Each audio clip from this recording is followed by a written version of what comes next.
Sécheresse, coût élevé de l'élevage et de la production de viande, en plus de la crise mondiale due au conflit en Ukraine qui a réduit les importations.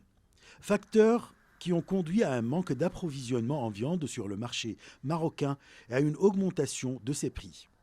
Emad est un jeune Marocain qui travaille comme agriculteur et producteur de viande.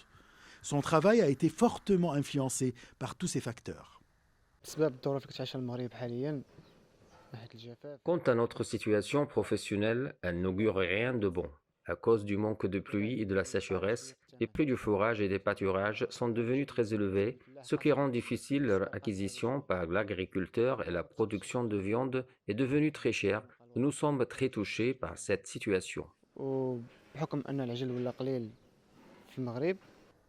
Emad s'attend également à une nouvelle hausse des prix de la viande rouge dans les prochains jours, suite à la récente décision du ministère de l'Agriculture de ne pas abattre les producteurs de lait. La décision du gouvernement ne concerne que les races laitières. C'est donc une bonne décision car elle permettra de préserver la production de lait, devenue rare également, mais en même temps, cette décision affectera le prix de la viande. Le citoyen qui l'achète pour 70 dirhams maintenant, il l'achètera pour 100 ou 120 dirhams.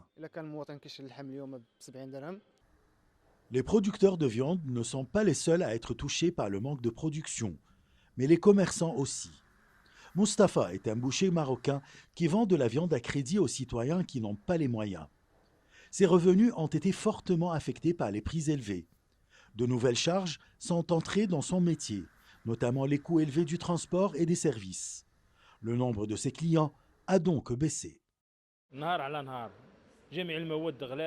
Jour après jour, le coût de la vie et les prix de la nourriture, du fourrage, des céréales et de la viande augmentent. La situation n'est pas prometteuse.